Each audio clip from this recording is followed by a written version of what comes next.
আসসালামু আলাইকুম বন্ধুরা, সবাই কেমন আছেন আপনারা? আপনাদের মাঝে আরেকটা ভিডিও নিয়ে আসলাম। এটা হলো মূলতভাবে মাছের স্টক। যে দেখেন, ককশিটটা মাপ নিয়ে নিলাম। একটা ভীমের ককশিট লাগাবো তলাটা। এটা মূলতভাবে 4 ইঞ্চি ককশিট। এখানে প্রচণ্ড গরম, এই জন্য বেশি কাপড় চোপড় ওইরকম ফুল কাপড় চোপড় পরে কাজ করা যায় না, শর্ট কাপড় চোপড় পরে কাজ করতে হয়। এটা ওই যে এই যে এটা লাগানো হয়ে গেল, এই যে আরেকটা নিলাম। মূলতভাবে এই মাছের স্টোরে 4 ইঞ্চি বোর্ডগুলো লাগে। 4 ইঞ্চি ককশিট ছাড়া কাজ হয় না বেশিরভাগ। এই জন্যই কোলেস্টোরে অবশ্য 2 ইঞ্চি লাগে, কিন্তু মাছের স্টোর অথবা ফলের স্টোরে 4 ইঞ্চি ককশিটগুলো লাগে।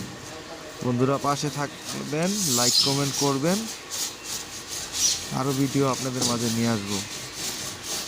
ভালো থাকবেন বন্ধুরা, পরবর্তী ভিডিওর জন্য অপেক্ষা করবেন আপনারা সবাই।